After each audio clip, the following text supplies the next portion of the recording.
Nasa kalagitnaan ng kalsada si Sebastian nang biglang huminto ang kanyang sasakyan.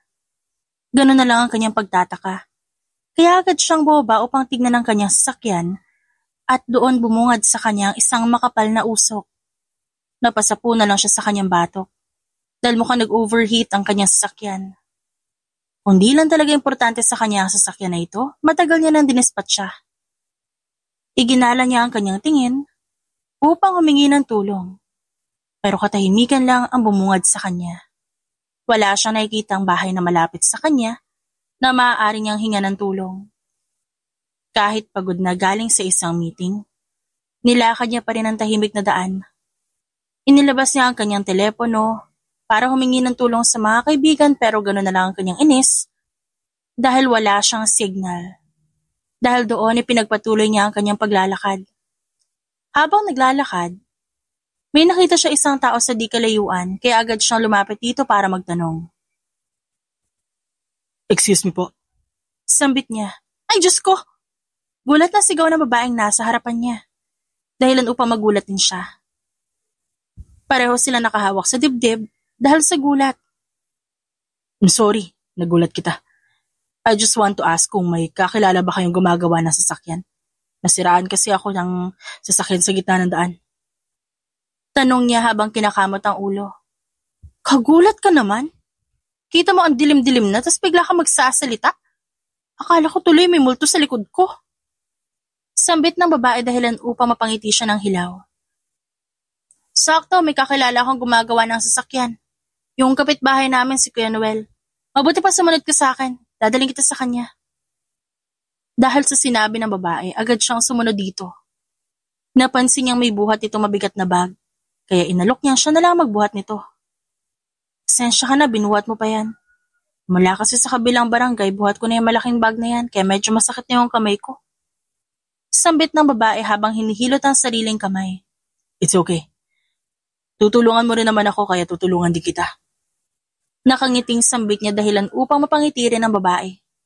Medyo malayo ang bahay nito, kaya hanggang ngayon naglalakad pa rin sila. Pasensya ka na, medyo malayo-layo yung bahay ko eh. Okay lang. Maya-maya tumigil sila sa hindi kalakihang bahay. Sakto lang para sa isang tao yon. Agad namang kinuha sa kanya ng babae ang bag na hawak at iniwan na lang yun basta sa harap ng maliit na bahay. Pagkatapos nito, agad siyang hinila ng babae papunta sa isa pang bahay na nasa isang tabi lang. Napakurap na lamang siya habang tinitignan kung paano hawakan ng babae ang kanyang kamay. May kakaiba siyang nararamdaman pero ngayon, hindi niya iniisip. May ibang bagay siyang kailangan na pagtuunan ng pansin. Tao po, Kuya Noel! Sigaw ng babae habang kumakatok. Pagkatapos niyon, may lumabas na isang matandang lalaki. Magandang gabi po, Kuya Noel. Pasensya na po sa abala. Hihingi po sana ako ng tulong.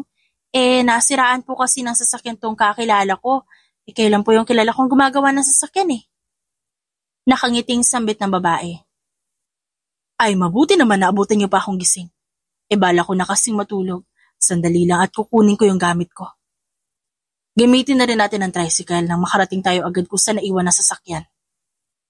Pagkatapos noon, agad siyang dinala ng babae sa isang maliit na sasakyan. Mukhang ito ang tinutukoy ni Kuya Noel na tricycle. Pahirapan tuloy siyang umupo sa loob. Pilit niya ipinagkasya ang sarili kahit nakayuko na siya. Ayos ka lang ba dyan sa posisyon mo? Ang tangkad mo kasi. Halos di ka magkasya sa maliit na tricycle ni Kuya Noel. Sambit nito dahilan upang pareho silang matawa.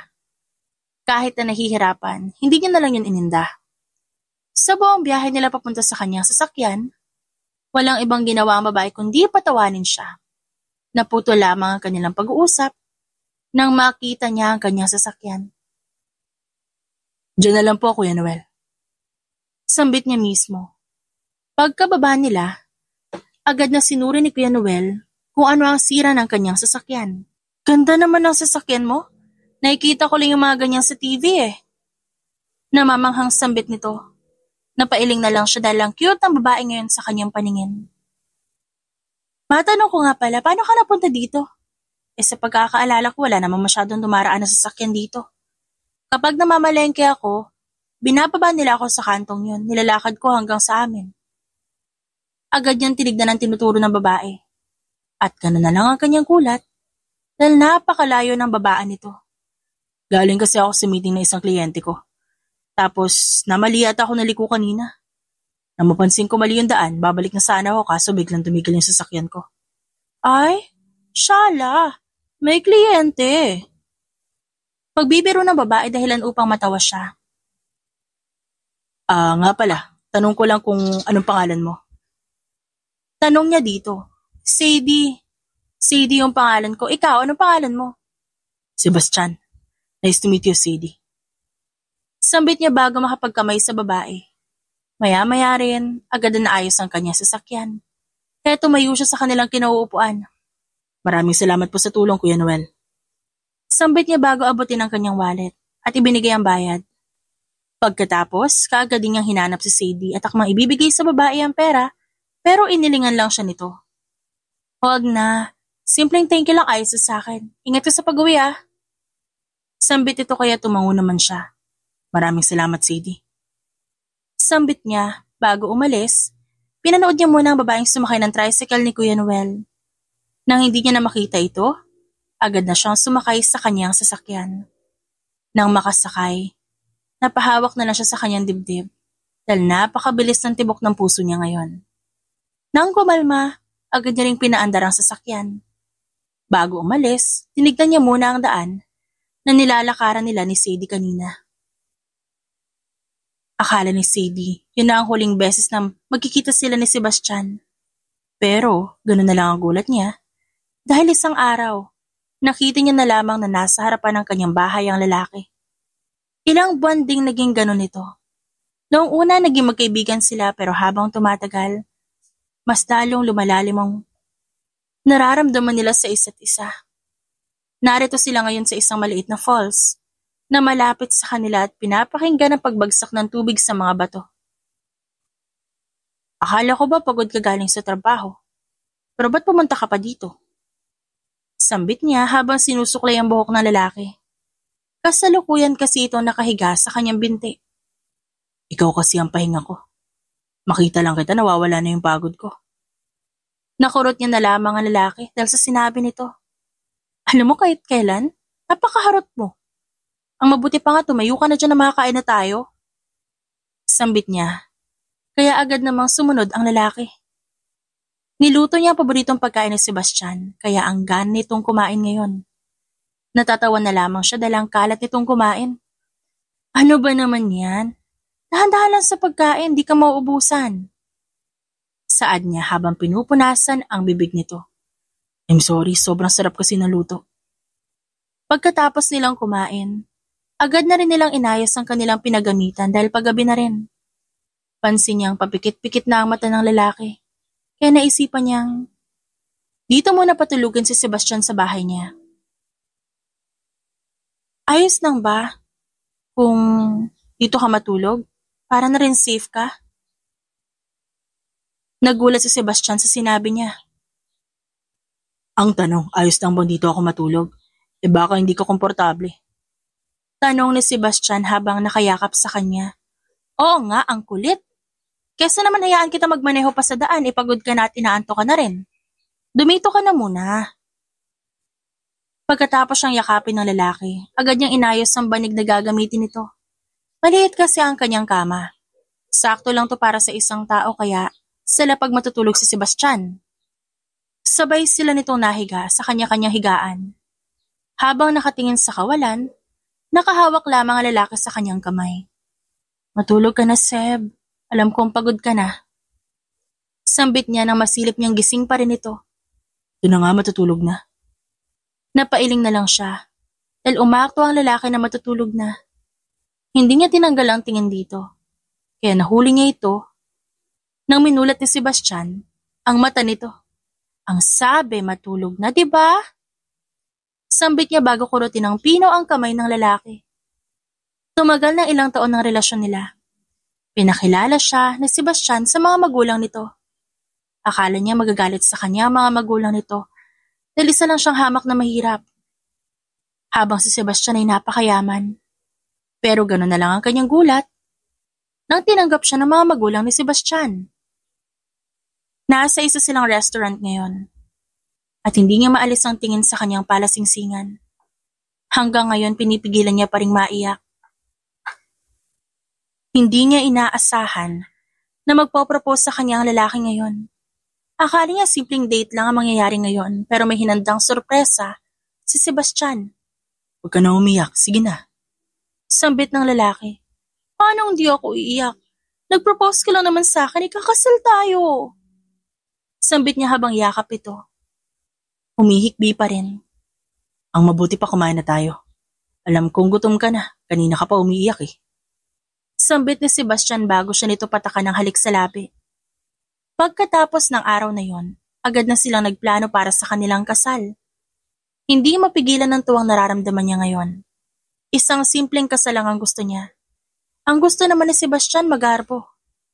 Ang dahilan pa nito, isang beses lang naman silang ikakasal. Kaya gusto na nitong magarbo ang kasalang magaganap.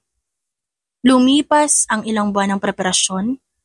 Ngayon ang araw ng kanilang kasal. Wala na siyang mahihiling pa. Wala man siyang magulang. Nawawala pa rin ang kanyang kakambal. Pero masaya siya dahil ibinigay sa kanya ng Diyos si Sebastian.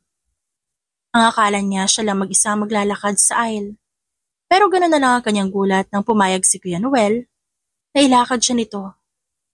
Kahit hindi niya ito kadugo, ito na ang tumayong ama niya sa mga nakalipas na taon at masaya siya dahil doon.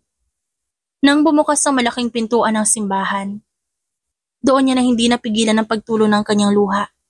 Nakita niya nakatayo sa dulo ng simbahan ang lalaking mapapangasawa niya. Nang makarating siya sa harap, agad niyang tinanggap ang kamay ni Sebastian na nakalahad sa harapan niya. Tumagal din ang seremonya ng kasal. At sa buong oras na yon, wala silang ibang ginawa ni Sebastian kundi maiyak sa saya. And now I pronounce you husband and wife. You may now kiss the bride. Sambit ng pari, kaya agad siyang hinalikan ng asawa. Rinig nila ang palakpakan ng mga taong sa loob ng simbahan nakapwesto. Pagkatapos nila doon, agad din silang dumiretso sa reception ng kanilang kasal. Sa buong araw na yon, punong-puno ito ng kasiyahan. Kasalukuyan siya nagpapahinga ngayon, habang pinapanood ang asawa na nakikipag-usap sa kaibigan nito. Sadie, anak. Napalingon si Sadie sa kanyang tabi nang marinig na may nagsalita. Pagkalingon niya, doon niya nakita ang ina ng lalaki. Congratulations sa kasal niyo, anak. Alam ko matagal niyong hinintay ang araw na ito. Sana alagaan at pasayahin mo lagi ang asawa mo. Dati, walang ibang inaatupag si Sebastian kundi magtrabaho. Pero noong nakilala ka niya, nakuha niya na ring maging masaya. Sana'y maging sandalan niyo ang isa't isa at kung may problema man kayong kakaharapin, pag-usapan niyo agad. Sambit ng ina ni Sebastian, kaya agad niya itong niyakap at doon umiyak. Nang makilala niya ang ina ng lalaki, doon niya lang ulit naramdaman kung anong pakiramdam nang magkaroon ng isang ina. Sisiguraduhin ko po ang aalagaan at mamahalin ko po ang anak niyo. Katulad kung paano niya ako mahalin at alagaan. Maraming salamat po, Mama. Kundi dahil sa inyo wala dito si Seb. Pagkatapos ng kanilang kasal, agad silang dumiretso sa Maldives para doon isagawa ang kanilang honeymoon. Pagkatapos maligo, agad siyang tumabi sa lalaki para yakapin ito ng mahigpit. Kanina ka pa tulala. May iniisip ka ba? Tanong ni Sebastian habang hinahalikan ng kanyang noo. Naisip ko lang, paano kaya kung nasa kasal natin yung kakambal ko?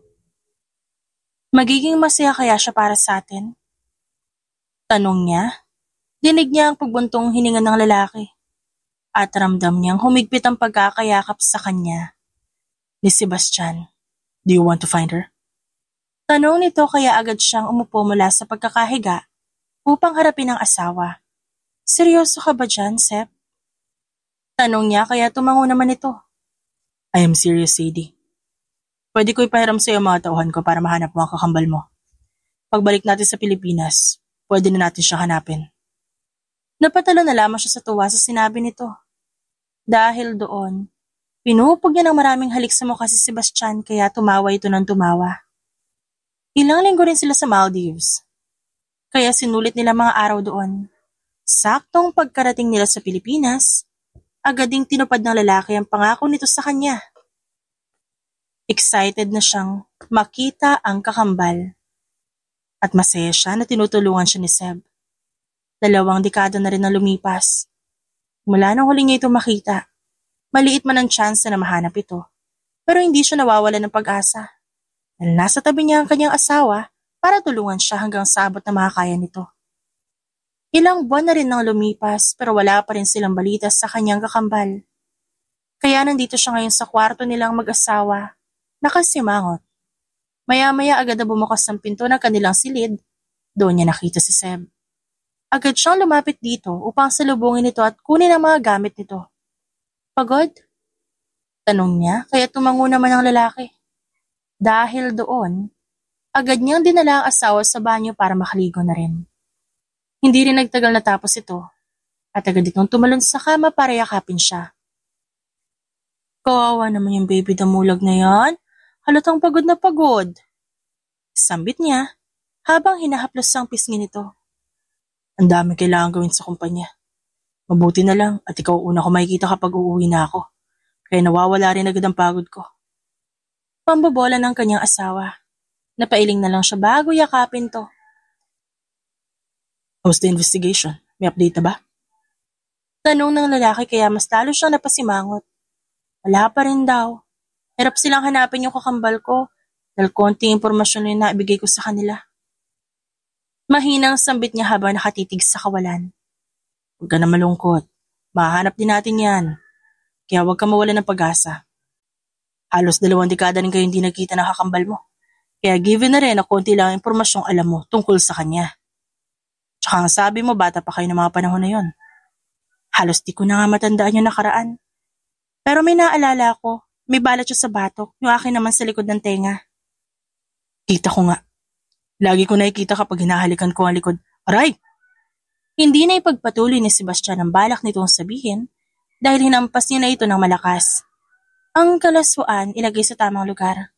Ang mahalaga, halika na, bumaba na tayo at makakain ka na. Niluto ko yung paborito mong chicken curry. Dahil doon, agad namang tumayo ang lalaki. Natawa na lamang siya dahil mukhang excited itong kumain. Pagkarating nila sa hapag, agad niyang inasikaso ang asawa. Hindi na maalis ang ngiti sa kanyang labi habang pinapanood ito. Magmula nang makilala niya si Seb, hindi na natigil pa ang pag-compliment nito sa kanyang luto. Dahil din kay Seb, inaral niya kung paano lutuin ang mga putaheng paborito nito. Kahit sa ganitong paraan man lang, maiparamdam niya ang pagmamahal sa asawa. Titig na titig ka na naman sa akin. Alam ko patay na patay ka sa akin pero mamaya mo na ako titigan. Kumain ka na rin. Tumawa na lang siya sa kalokohan nito. Pero agad naman niyang sinunod ang sinabi nito. Napuno ng tawanan ang hapagkainan. Dahil kay Sebastian, hindi niya naramdaman pa ang lungkot na naramdaman niya kanina. Alam na alam talaga nito kung paano siya pasayahin. Pagkatapos kumain, nagpumilit ang lalaki na ito na lang ang maghuhugas ng pinggan. Noong una, tumanggi pa siya dahil pagod ito at galing sa trabaho. Pero sadyang makulit talaga, kaya hinayaan niya na lang. Habang naghuhugas ito, naisipan niyang manood muna habang naghihintay sa asawa. Maya-maya, ramdam niyang umupo ito sa kanyang tabi, pero hindi pa rin maalis ang kanyang tingin sa telebisyon. Ganda, tulog na tayo. Sambit ng kanyang asawa kaya napatingin siya dito. Mamaya na, Pogi. Ang ganda nito pinapanood ko eh. Sambit niya habang hawak ang baba ng asawa. Nanonood ka lang naman ng Wonder Pets eh. Ang mabuti pa, pumunta na tayo sa kwarto at maglabing-labing. Nahampasin na lang si Sebastian sa sinabi nito. Imbes na sundin ang gusto ng lalaki, mas pinili niyang manood kaya sumimangot si Sebastian. Tinawanan niya na lang ang asawa dahil nagmumukha itong batang inagawa ng candy ngayon dahil nakalabi ito at nakasimangot pa. Kalaunan hindi niya rin natiis si Sebastian, kaya agad niya rin itong inaya para umakyat. Pagkaakyat nila sa kanilang kwarto, agad itong lumingkis sa kanya at dinaig pa nito ang linta kung makadikit. Naglalambing na naman ang asawa ko. Sambit niya habang tumatawa. Namiss kasi kita. Hayaan mo na lang ako maglambing sa'yo. Pagkatapos ng araw na yon, mas lalo sila naging busy. Abala siya sa paghahanap sa kanyang kakambal, habang ang lalaki naman abala sa trabaho nito. Ngayong araw hindi niya mapigilang kabahan, dahil kikitain niya ngayon na maaaring kakambal nga niya. Nang makarating sa kinaroroonan ng kakambal niya, agad niya nakita ang isang babaeng kamukhang kamukha niya. Hindi na siya nagpatumpik-tumpik pa at agad itong sinugod ng yakap. Adeline! Naiiyak na sambit niya habang yakap ang kakambal. Ate Sadie, nandito ka na. Kumusta ka na, kambal? Ayos ka lang ba? Ang tagal na mula nung huli kita nakita. Akala ko hindi na kita mahanap pero tingnan mo nga naman ang panahon, no? Talagang pinagtagpo tayo muli ng tadhana.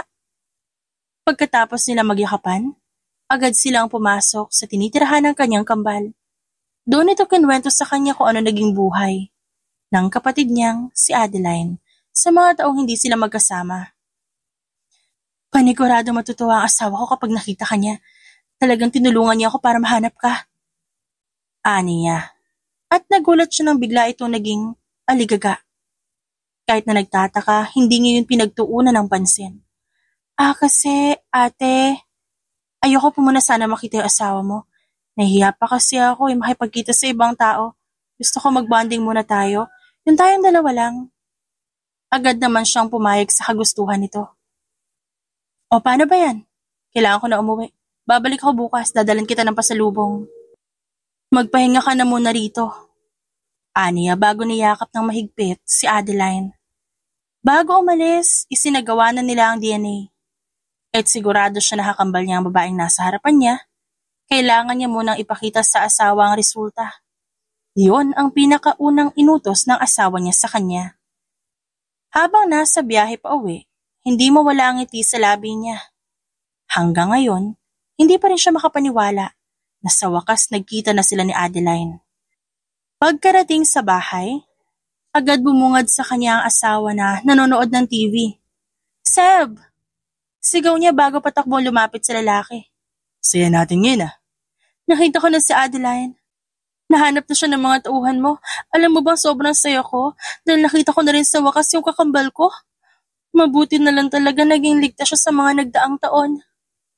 Habang nagkukwento siya, hindi na mawala sa kanyang labi ang isang malawak na ngiti. Kailan ko pala pwede makita si Adeline? Tanong ni Sebastian kaya napakamot siya ng kanyang kilay. Ayun ang problema. Ayaw na muna makipagkita niya sa kahit sino. Huwag ka mag-alala. May kita mo rin naman siya sa susunod. Baka kapag nakita mo kami magkasama, malito ka kung sino yung asawa mo sa aming dalawa eh. Magkamukha kami ni Adeline.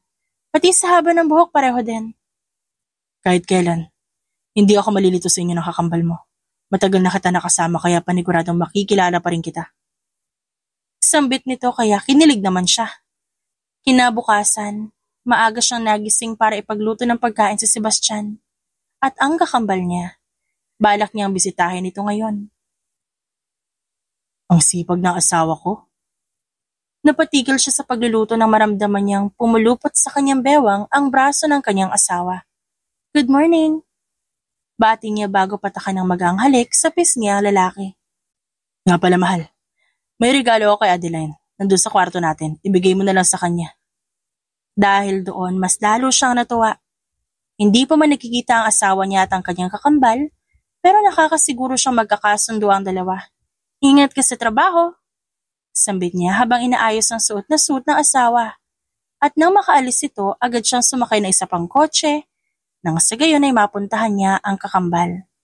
Hindi rin nagtagal, nakarating siya sa bahay nito.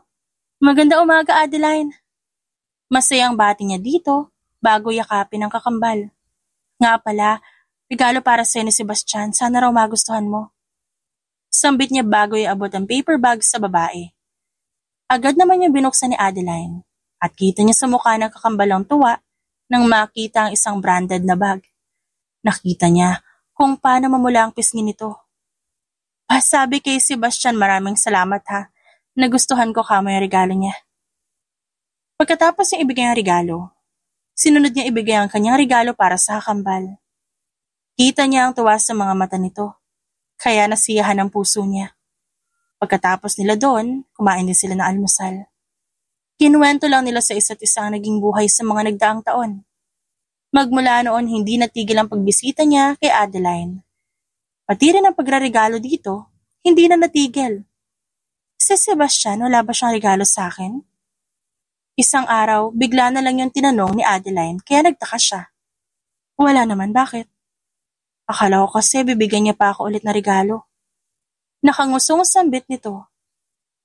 Napakurap na lamang siya. Dahil sa sinabi nito, nawalan tuloy siya ng ganang kausapin to. Hindi niya alam pero iba ang nararamdaman niya ngayon. Oo, masaya siya. Dahil nakita niya nakakambal pero ewan niya ba, tila may nagbago dito. Bata pa lang sila nang mawala si Adeline. Pero kilala niya ang kanyang kakambal. Pero sino ba naman siya? Sa bagay ilang taon din ang lumipas. Malamang nagbago na ito. Pagsapit ng gabi, agad din siyang umuwi. Pagkapasok niya, hindi niya nakita ang lalaki.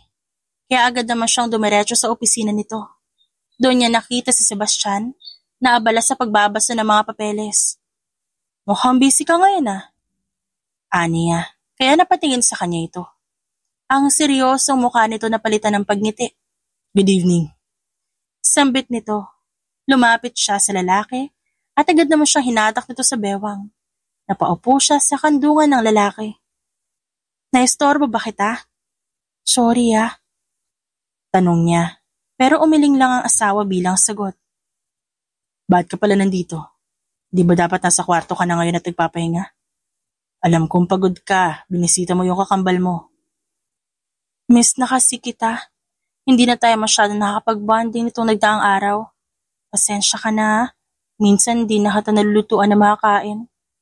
Hinahanap kasi ako agad ni Adeline It's okay.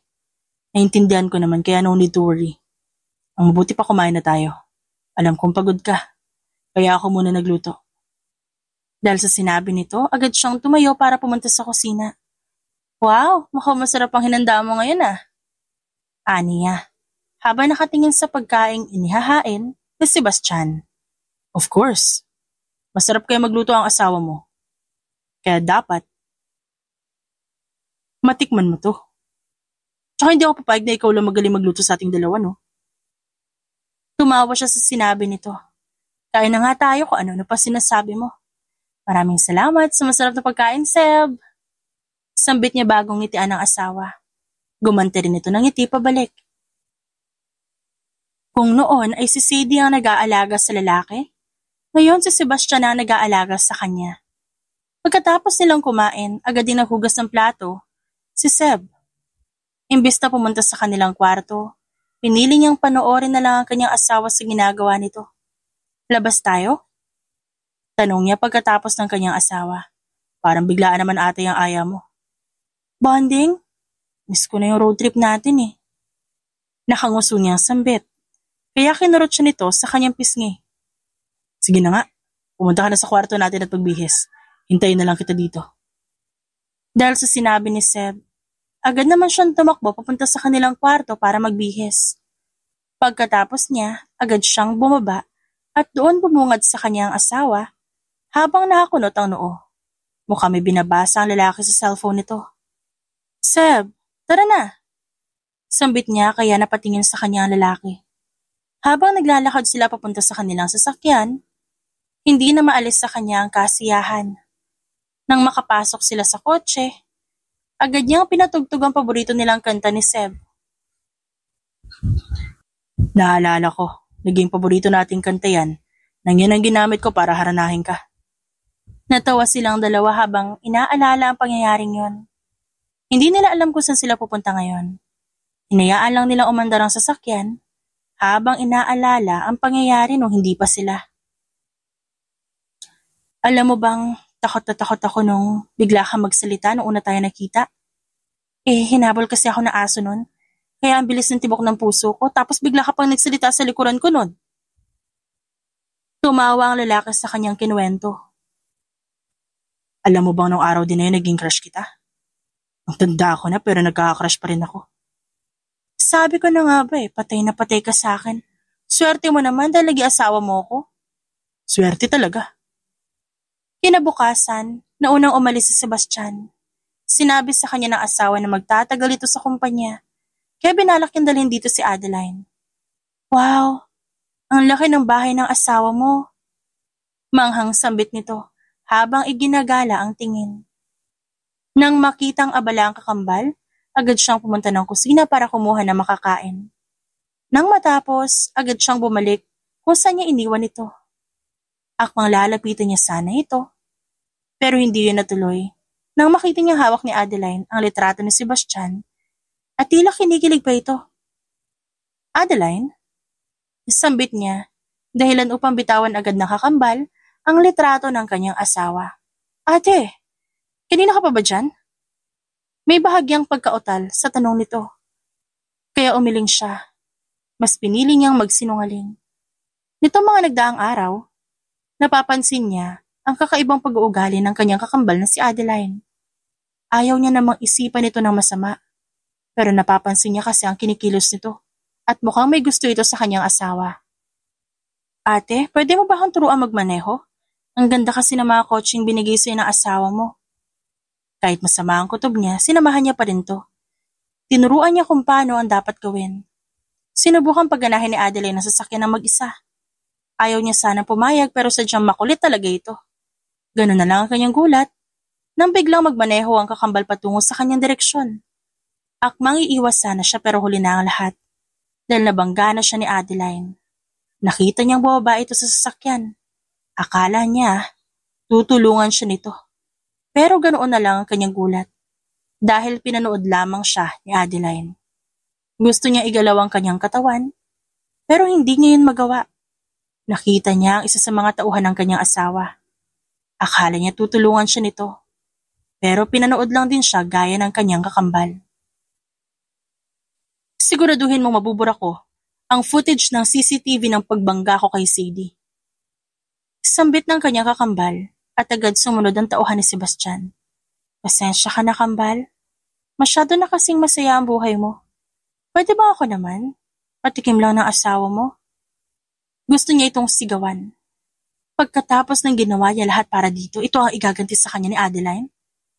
Kita niya kung paano lumitaw sa mukha nito ang isang malawak na ngiti.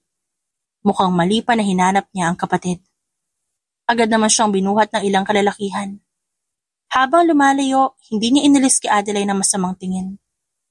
Nararamdaman niya ang kanyang hilo at unti-unti siyang nawala ng malay.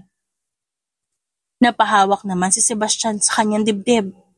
Nang makaramdam siya ng kakaiba, ganun na lang ang kanyang kaba at agad niyang tinawagan ng asawa. Nagpabalik-balik siya sa paglalakad habang pilit ng tinatawagan nito. Ilang beses niya itong tinawagan pero hindi man lang sumasagot si Sadie.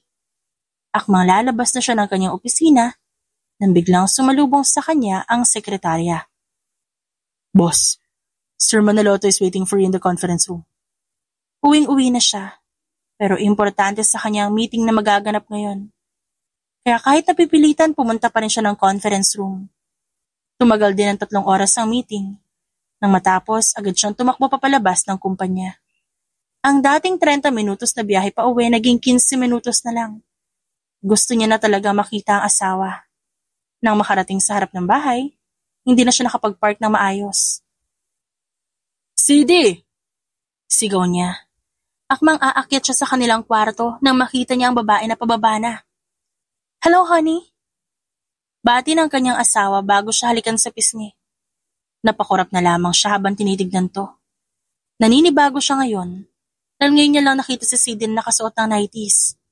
Mas gusto kasi ng asawa niya na magsuot ng pajama tuwing gabi. Are you okay? I was worried. Akala ko may nangyaring masama sa'yo. Sambit niya, dahilan upang mawala ang ngisi ng babae.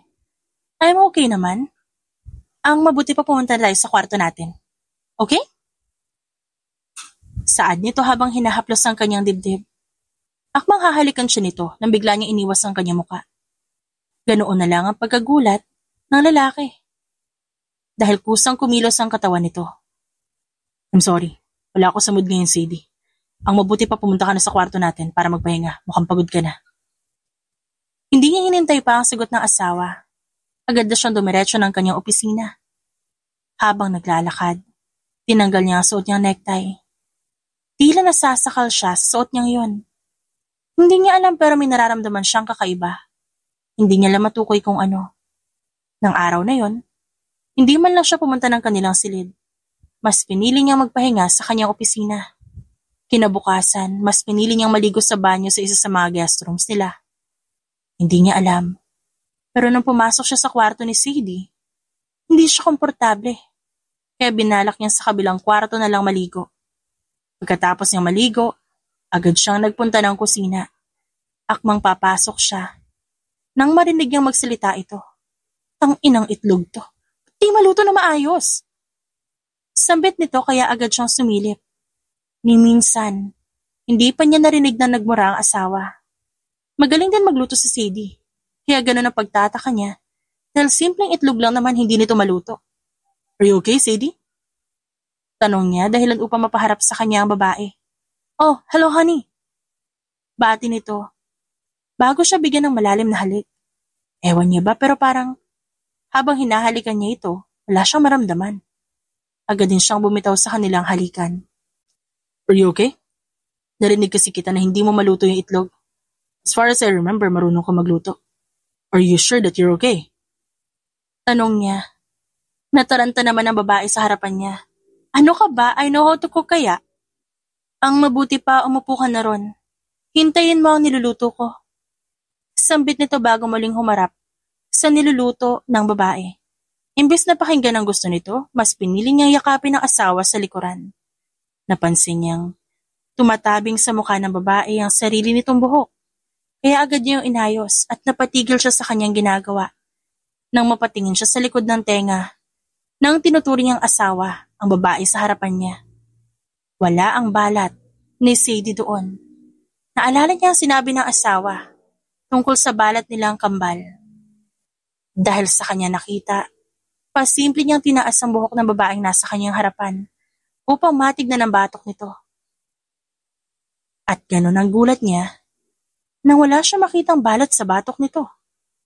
Dahil sa nalaman, agad na lumayo si Sebastian sa babaeng nasa kanyang harapan. "Oh, saan ka pupunta?" Tanong nito pero hindi niya man lang ito sinagot at mas pinili niyang lumabas na lang sa kanilang bahay. Nang makalabas agad siyang sumakay sa kanyang sasakyan para tawagan ang kaibigan. "Arthur, I need your help." Sambit niya kaagad sa tawag. "Anong kailangan natin dyan?" "I need you to find my wife." Sambit niya habang nakahawak ng mariin sa manibela. "Anong find ka dyan? Nandiyan sa bahay niyo yung asawa mo ah." Hindi na natuloy pa ng kaibigan ang balak sabihin na bigla siyang sumigaw. "She's not my fucking wife! Find my wife!" Sigaw niya bago ibaba ang tawag. Nahampas niya ang kanyang manibela dahil sa galit.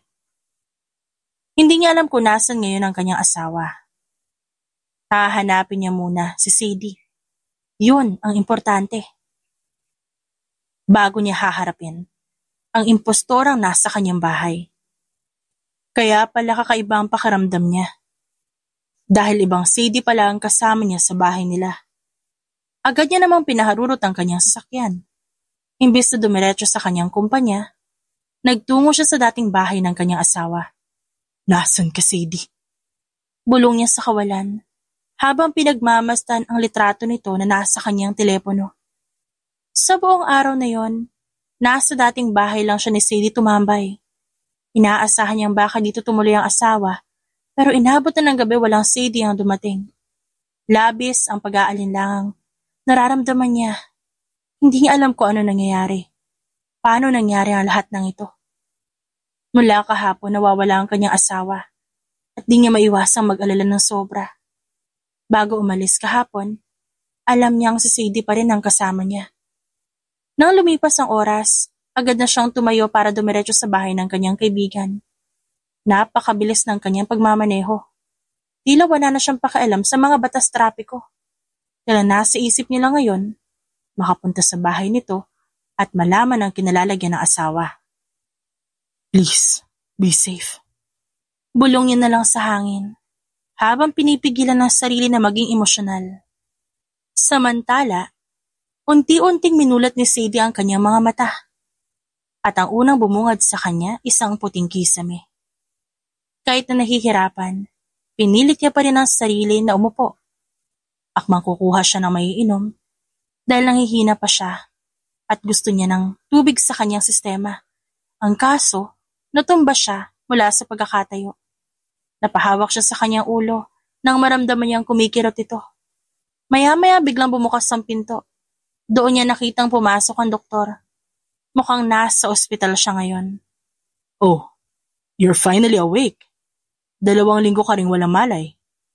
Sambit ng doktor dahilan upang mapatulala siya. Naisip niyang, kamusta na kaya ang asawa niya? Tatayo ulit sana siya pero pinigilan siya ng doktor. Hindi ka pa pwede umalis. Hindi pa maayos ang pakaramdam mo. Wala na siya ibang nagawa kundi makinig dito. Ilang araw din siyang nanatili sa ospital hanggang sa pinayagan na siyang makaalis. Agad siyang dumiretso sa kanilang bahay. Akala niya, asawa niya ang bubungad sa kanya. Ngunit gano'n na lang ang kanyang gulat dahil imbes na asawa, kakambal niya, ang bumungad habang suot ang mga damit niya. Ano sa tingin mong ginagawa mo? Nanggigigil na sambit niya dito. Bakit buhay ka pa? Kabado ang tanong nito. Tila hindi makapaniwala na nakatingin sa kanya. Surprise! Gulat ka no kasi buhay pa yung binalak kong patayin. Ito pala ang plano mo. Ang magpanggap na ako at magamit lahat ng pera na asawa ko? Ha? Ganon? Nanggigigil pero natatawa niyang tanong. Habang naglalakad papasok sa kanilang bahay. Bakit nandito ka pa? Patay ka na dapat pinadispatcha kita. Sigaw nito habang natataranta. Malas mo lang. Buhay pa ako. Kumusta ang buhay bilang ako? Saya ba? Mukhang na-enjoy mo naman dahil tignan mo yung ayos mo. Gamit na gamit mo yung pera ng asawa ko. Pagkatapos niya magsalita, agad siyang pumunta sa kwarto nila mag-asawa. Dinig niyang nakasunod sa kanya ang babae pero hindi niya yun pinagtuunan ng pansin. Huwag kang pumunta sa kwarto namin mag-asawa. Sambit nito dahilan upang bigyan niya ng isang malakas na sampal si Adeline. Wow! Asawa mo? Kinasal kayo? Napakakapal naman ang mukha mo. Saan ka kumuha ng kakapalan ng mukha para maiwasan ko? Ha? Grabe ka. Ilang linggo ka pa lang dito sa pamamahay ko. Pero ibang klase ka na kung kumilos. Ba't ka pa kasi bumalik? Kapatid mo naman ako, di ba? Ibigay mo na sa akin ang asawa mo. Pambawi mo na lang sa akin dahil ilang dekada rin naman tayo hindi nagkasama. Hindi siya makapaniwala sa mga salitang lumalabas sa bibig ng kanyang kakambal. Naging desperada na ito. Hindi ganito ang kakambal niya. Nababaliw ka na ba? Sa tingin mo ba tanga ako para ibigay ko sa iyo asawa ko? Dahil sa kanyang sinabi bigla itong sumugod. Napakawalang hiya mo. Sana namatay ka na lang nung binangga kita.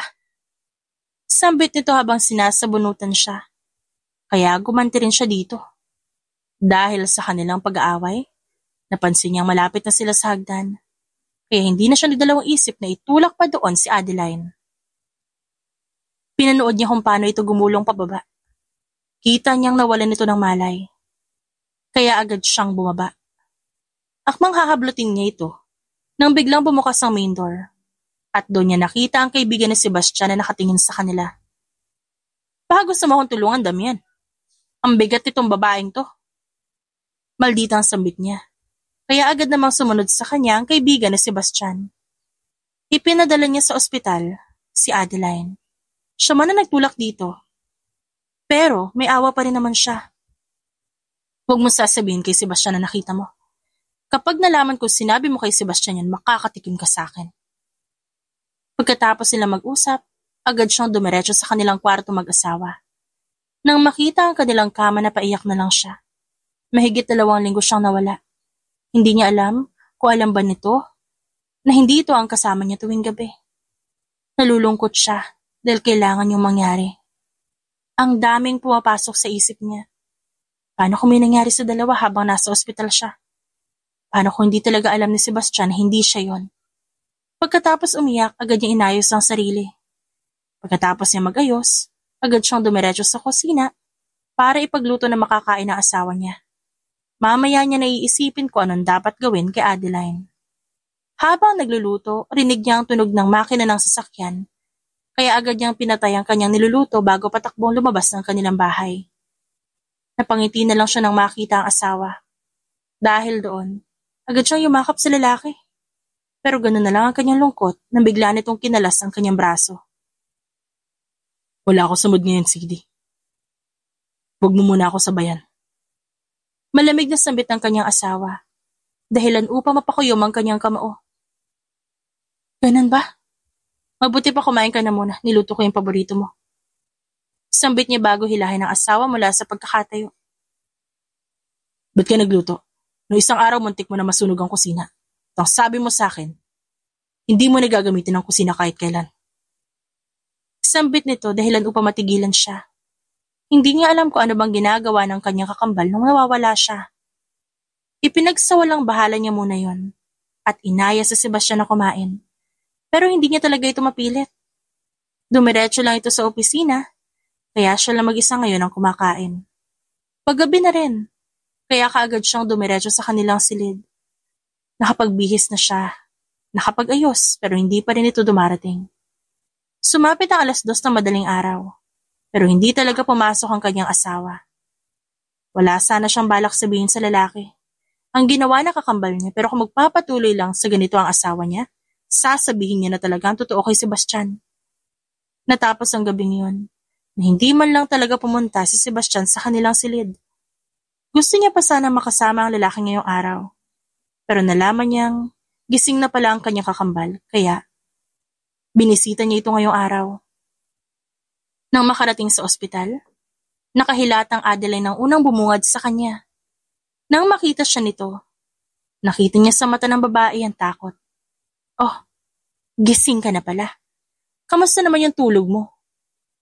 Nakangising tanong niya habang unti-unting lumalapit dito. Anong ginagawa mo dito? Pasigaw nitong tanong. Tumawa lang siya. Bilis talaga ng karma, no? Parang kailan lang ako yun nandyan. Tapos ngayon, ikaw ni nakahilata. Sa tingin ko mas bagay ka dyan. Natatawa niyang sambit bago tuluyang maupo sa tabi ng babae. Huwag kang lalapit. Huwag mong susubukan. Sigaw niya. Pero tila wala siyang narinig. Kaagad niyang nilabas ang kanyang bag na may syringe na kanina pa niya tinatago. Nang makita ito ni Adeline, mas lalo itong nagwala at binalak umalis sa kama, pero hindi nito yun magawa dahil nakagapos ito. Paano ba yan? Oo, sige, sabihin natin kakambal nga kita. Binigay ko lahat ng gusto mo. Lahat ng meron ako, binigyan kita. Pero hindi ko naman inaasahang ito pala ibabalik mo sa akin. Sinubukan mo pa talagang agawin na asawa ko sa akin, ha? Ngayon magdusa ka? Sambit niya, bago ilapit sa dextrose ng kakambal ang syringe na hawak. Ang sigaw ni Adeline unti-unting humina, hanggang sa tuluyan na itong mawala ng malay. Maya-maya pa, nagkaroon na ng epekto ang gamot. Dali-dali na siyang lumabas sa kwarto ni Adeline. Nang makabalik ng sasakyan, doon lang siya nakahinga ng maluwag. Nagawa niya ng paraan si Adeline kaya balak niyang kausapin ang kanyang asawa. Mabilis niyang pinaandar ang sasakyan papunta sa kumpanya nito. Hindi rin nagtagal, agad siyang nakarating doon. Agad din naman siya nakapasok dahil kilala siya ng mga bantay. Nang makarating siya sa harap ng opisina ng asawa, agad siyang tumuloy doon. Anong ginagawa mo dito? Malamig na tanong ng lalaki. Gusto lang kitang bisitahin. Sambit niya at akmang hahalikan sana ang asawa nang bigla nitong sinapo ang kanyang baba at hinawakan ng mahigpit. Ano ba, Sebastian? Nasasaktan ako! Sambit niya habang pilit tinatanggal ang pagkakahawak sa kanya ng lalaki. Talagang masasaktan ka. Hanggang kailan ka magpapanggap bilang si Sadie? Saan mo dinala ang asawa ko? Maniwala ka man o hindi. Pero Seb, ako na to. Ako na si Sadie. Nanghihinang sambit niya. Pero nandoon ang panlalaban. Bago hawakan ng magkabilang pisngi nito. Ang kaninang nag-aalab na mata ng lalaki. Biglang nawala. Tila nakilala na siya nito ng tuluyan. Sadie. Sambit ito bago siya yakapin ng mahigpit. Dahil doon tuluyan na siyang napaiyak. Pagkatapos ng ilang linggo, nakasama niya na rin sa wakas si Sebastian. Pasensya na. No, I should be the one saying that. Pasensya na't ngayon lang ako nakabalik. Ginawa ko lahat ng paraan para makabalik ako agad sa'yo. Para matanggal sa buhay natin si Adeline. Pagkatapos nito binigyan niya ng isang mariin na halik ang asawa. Nang mayakap ang lalaki, doon lang siya tuluyang nakahinga ng maayos. Ang tagal kitang hinanap, Sadie. Mula noong nagkapalit kayo, alam ko hindi ikaw ang kasama ko sa bahay. Magmula noon sa opisina na ako natulog. Sambit nito dahilan upang maalala niya ang nangyari kagabi. Kaya ba hindi ka pumunta sa kwarto natin kasi akala mo ako pa rin si Adeline? Nanlaki ang mata ni Sebastian dahil sa kanyang sinabi. Mukhang hindi pa din ito talaga alam na siya ang kasama nito kagabi. Pasensya ka na, mahal ko. Hindi ko man lang napansin na ikaw pala yun. I'm really sorry. Huwag mo nang alalahanin yun. Ang mahalaga, nagkita na tayong mali. Wala nang subuhin natin si Adeline. Ang kaninang ngiting nakapaskil sa labi ng asawa, biglang nawala dahil sa kanyang sinabi. Let me tell you something, Sadie. Ang babaeng kinikilala mong kakambal, hindi si Adeline. Noong nakita kong wala siyang balat sa likod ng tenga o sa batok, agad ako naginala. Nagpaimbestiga ako sa kaibigan ko at doon ko nalaman na anak pala na isa sa mga tauhan ko ang babaeng tinuturing mong kakambal. Dahil gahaman sila sa pera, ginamit nila ang kahinaan mo para makahutot sila sa atin. Nagparito ko yung babaeng yon para lumabas na siyang nawawala mong kapatid. At napag-alaman ko matagal na rin palang wala ang totoo mong kakambal. Namatay siya. Pagsapat niya na 20 taon. Dahil sa narinig, unti-unting nanlambot ang kanyang tuhod. Hindi niya na nakayanan pa. Tuluyan na siyang napaupo sa malamig na sahig at doon umiyak ng malakas. Nilabas niya ang sakit na kanyang nararamdaman habang ang kanyang asawa nakaantabay lang sa kanya. Halos di na siya makahinga dahil patuloy lang sa pagtulo ang kanyang luha. Yung kambal ko, Sebastian, hindi pa siya patay, hindi pa ako huli. Sambit niya habang niyayakap ito.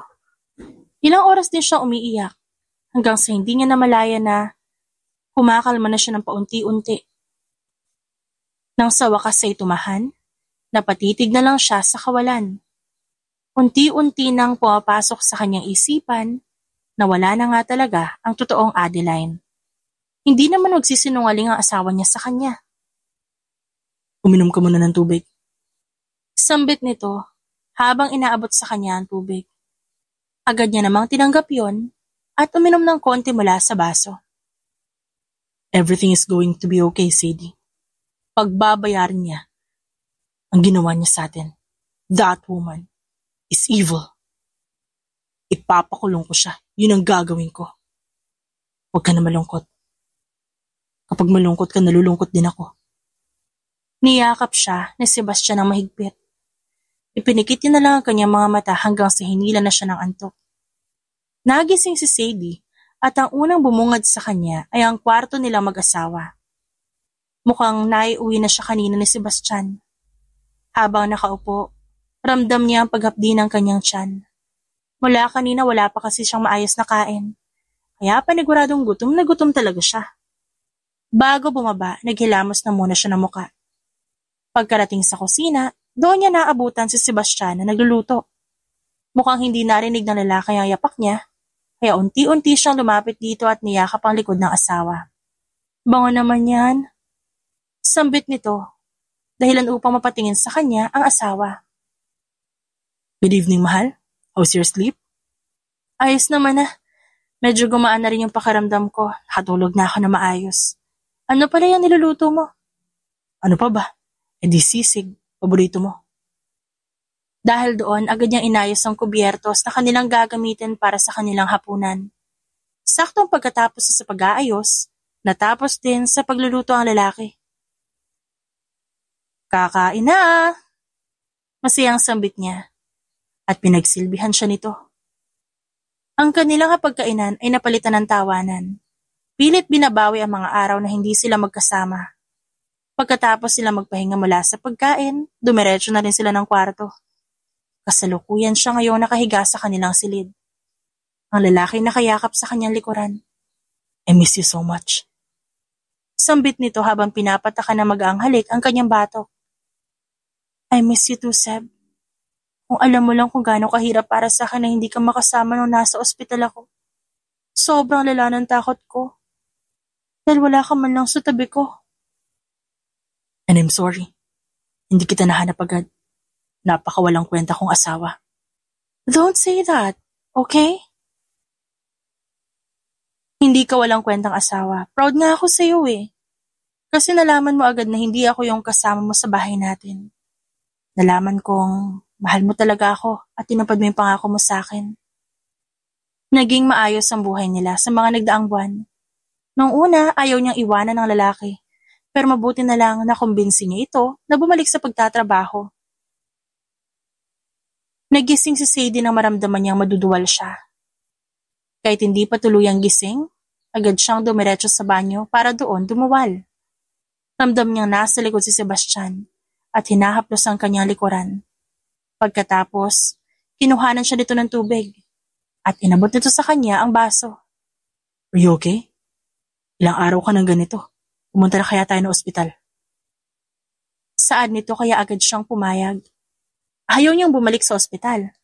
Pero ilang araw na siya nakakaranas ng ganito. Kaya wala siya ibang choice kundi pumunta na at magpa-check. Nang makarating sa ospital, agad siyang inasikaso ng mga doktor. Tumagal din na ilang minuto ang pagtingin sa kanya. Napaupo siya na maayos, mula sa kanyang kinauupuan nang makabalik ang kanyang doktor. I'm sorry, medyo natagalan. I just want to ask you something, Mrs. Kailan ka huling dinatnan ng regla? Tanong nito kaya napaisip siya. 2 months ago pa, Dok. May mga naging cravings ka ba these past few weeks? Meron po. Pero sa tingin ko normal lang naman. At hindi ka nag-isip ng kung ano? Hindi ka nagkinala na baka buntis ka? Natigilan sa kinauupuan ang babae. Kalaunan, ngumiti ang doktor. Congratulations, Mrs. You are 7 weeks pregnant. Sambit nito kaya napatingin siya kay Sebastian. Halos hindi rin makapaniwala si Seb. Nang marinig niya ang sinabi ng doktor. Buntis ako? Seb, magkakaanak na tayo. Aniya bago yakapin ng mahigpit ang lalaki. Habang yakap si Seb, naramdaman niyang nababasa na ang damit niya sa bandang balikat. At doon niya nakumpirmang umiiyak na ito. You're such a crybaby. Tahan na, bahala ka. Maririnig ka ng baby natin. Sige. Sambit niya, kaya umayos na upo ang lalaki at pinunasan ang sarili nitong luha. I just can't believe it. Magkakaanak na tayo, Sadie. Matagal kong hiniling to. Hindi ko inaasahang ibibigay sa atin ng Diyos. Ang blessing na to, sobrang saya ko, mahal ko. Pagkatapos nilang mag-iyakan, nakangiti silang lumabas ng ospital. Magmula na araw na yon, hindi na siya hinayaan pa ng asawa na gumalaw-galaw. Nung una ayaw niya pero noong ang doktor na ang nagsabi na medyo maselan ang pagbubuntis niya, nakinig na rin siya kay Sebastian. Medyo may kalakihan na ang kanyang tiyan. Nasa likod niya ngayon ang lalaki habang hinahaplos nito ang kanyang tiyan. Hindi ka ba nabibigatan dito? Parang pakwan na tong tiyan mo. Ang laki. Sambit ni Seb kaya hinampas niya ang asawa. Baka gusto mo ikaw ang gawin kong pakwan dyan. Mabuti pa hilutin mo yung balakang ko, kanina pa kumikirot. Dahil sa kanyang sinabi, agad namang sumunod ang lalaki. Nito mga nagdaang araw, nahihirapan na siyang kumilos. Ang bigat na rin kasi ng mga batang nasa sinapupunan niya. Nandito siya ngayon sa kwarto. Habang inaayos ang gamit, na makita niya ang isang papel. Agad niyang kinuha yon at doon niya nakita ang litrato nila ng babaeng nagpanggap bilang kakambal niya. Ang lawak pa ng ngiti nila sa litratong yon. At di niya akalain na mangyayari ang isang insidente. Napabuntong hininga na lamang siya na maalala niya ito. Oo, naging masama ito sa kanya. Pero dahil sa babaeng yon, naranasan niya kung anong pakiramdam na makasama ang kakambal. Agad niyang itinabi ang litratong yon. Pinagpatuloy ang kanyang ginagawa. Pagkatapos maglinis, saktong pumasok ang kanyang asawa sa kanilang silid. Naglinis ka na naman, oh. Sabi ko na kasing ako nila mag-aayos dyan. Gusto ko talaga malinis eh. Nainip na kasi ako dito sa bahay, Seb. Sambit niya dahilan upang mapabuntong hininga ang lalaki. Ang mabuti pa maligo ka na. May pupuntahan tayo mamaya. Saan tayo pupunta? Tanong niya pero hindi man lang siya nito pinansin. Kahit na nagtataka, sinunod pa rin niya ang gusto ng lalaki. Isang mabilisang ligo ang ginawa niya. Pagkatapos, sumunod naman siya sa kanyang asawa. Saan ba kasi tayo pupunta? Hindi niya na mabilang kung ilang beses niya yun naitanong kay Sebastian. Mabuti na lang at mahaba ang pasensya ng kanyang asawa. Hindi pa rin to napipikon. Secret nga. Malalaman mo rin kapag nakarating na tayo doon. Dahil sa sinabi nito, nanahimik na lang siya. Alam niyang kahit kulitin niya ito ng paulit-ulit at sabihin kung saan ba sila pupunta, hindi ito sasagot. Maya-maya, huminto ang sasakyan. Agad naman siyang tumingin sa bintana upang malaman kung nasan sila ngayon. At gano'n na lang ang kanyang gulat nang makitang nasa isa silang sementeryo. Liga na. Saad ng lalaki. Nakalahad ang kamay nito sa harapan niya. Agad niya naman yung tinanggap bago maglakad. At habang naglalakad, nakaramdam siya ng kabog sa kanyang dibdib. Maya-maya, agad silang huminto sa isang lapida. Ganoon na lang ang kanyang panghihina nang makita ang pangalang nakalagay doon. Ang pangalan ng kapatid niya, Adeline Reyes. Pasensya ka na mahal kung ngayon ko lang nahanap yung lugar kung saan nakalibing ang kapatid mo. Medyo nahirapan kasi akong. Hindi na nito natuloy ang sinasabi nang niyakap niya ng mahigpit ang lalaki at doon umiyak ng pagkalakas-lakas. Sa mga oras na yon, tila bumalik na naman sa kanya ang sakit na nararamdaman. Ni hindi niya man lang ito nakita bago ito mawala. Maraming salamat, Seb. Kundi dahil sa'yo, hindi ko malalaman kung saan nakalibing ang kakambal ko. Pagkatapos nila mag-usap, iniwan muna siya ng kanyang asawa para magkaroon sila ng alone time ng kakambal niya. Umupo siya ng maayos. Pagkatapos tumingin sa langit, ramdam niya ang maaliwalas na hangin sa paligid. Kamusta ka na dyan, Adeline? Kasama mo na ba si nanay at tatay? Kung kasama mo na sila, sabi miss na miss ko na sila ha? Miss ko na kayong tatlo. Nakakalungkot isipin na hindi nga man lang masisilayan ang magiging anak ko. Pasensya na Adeline, ngayon lang ako nakapunta. Huwag ka mag-alala. Kapag lumabas na yung magiging pamangkin mo, ipapakilala kita sa kanya. Sasabihin ko ikaw ang pinakamaganda nilang tita. Habang nagsasalita, ramdam niya ang malamig na ihip ng hangin. Pagkatapos niyang kausapin ang kanyang kakambal, siya namang pagbalik ng kanyang asawa. Are you okay? Tanong nito. Simpleng tango lang ang kanyang ginawa. Gusto mo na ba umuwi? Alam kong pagod ka na kaya tara na. Umuwi na tayo. Kaagad naman siyang humawak sa kamay ni Sebastian. Habang pauwi, nakatitig lang siya sa kawalan. Nasa ganoon siyang posisyon nang maramdaman niyang hinawakan ni Sebastian ang kanyang kamay. Everything's gonna be alright. Sambit nito bago siya hinalikan sa kamay. Ilang buwan na ang lumipas at ngayon ang araw ng kanyang panganganak. Nasa ospital na siya ngayon. Nag-uumpisa na ang kanyang labor.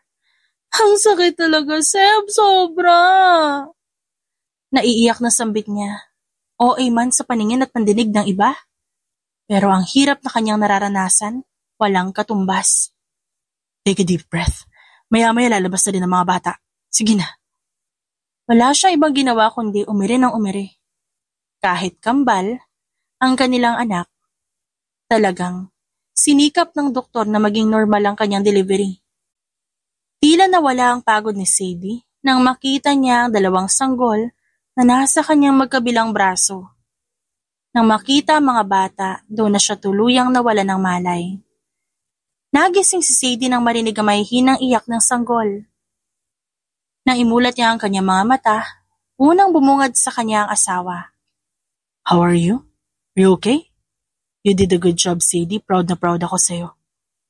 Sambit ng kanyang asawa kaya naiyak siya. Sobrang pagod ang kanyang inabot sa panganganak. Pero dahil kay Sebastian at sa kanilang kambal na anak, napawi yon. Umiiyak na si baby mukhang nagugutom na siya. Agad namang kinuha ng lalaki ang mga babies bago inabot sa kanya. Inalalaya naman siya ng asawa para mapadede na maayos sa mga sanggol. Noong una hindi pa siya komportable, ngunit kalaunan, nasanay na rin. Pagkatapos nun, agad na kinuha ni Sebastian ng mga bata at ibinalik sa kinahihigaan nito. Magpahinga ka pa. Alam kong pagod ka pa kaya matulog ka ulit. Gigisingin na lang kita kapag nagugutom ulit ang mga babies. Pagkadaan na ilang araw, nakalabas na sila ng ospital. At na makauwi sa bahay, halos hindi na siya makatulog dahil panay ang iyak ng mga anak. Mabuti na lang talaga, hindi siya iniiwan ni Sebastian. Maraming salamat talaga sa tulong mo, Seb, ha? Alam kong pagod ka na sa trabaho pero inaasikaso mo pa rin kami kapag umuwi ka.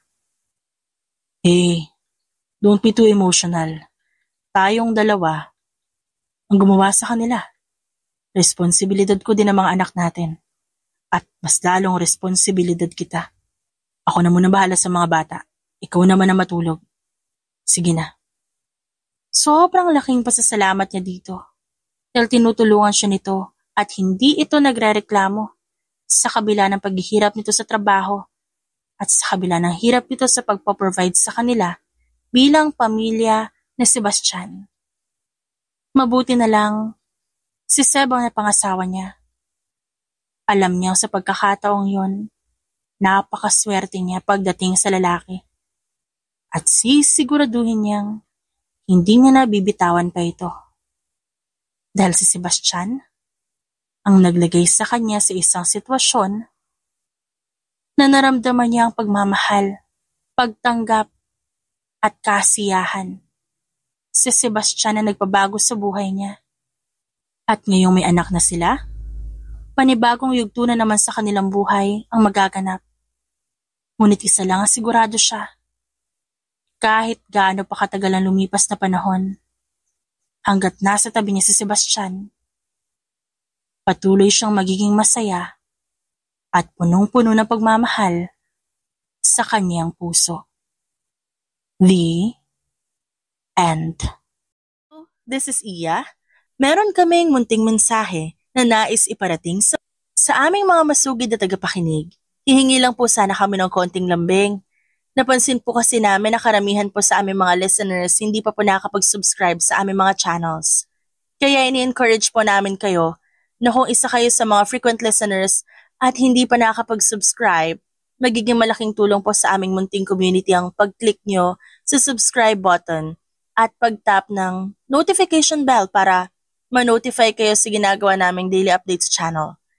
Malaki rin ang magiging tulong nito sa mga writers na nagsusulat para sa aming channels. And also, they would be encouraged to na magpatuloy sa pagsusulat ng sa gayon, mas mabigyan pa namin kayo ng kasiyahan at entertainment sa araw-araw. Yan lamang po at maraming salamat po sa inyong lahat.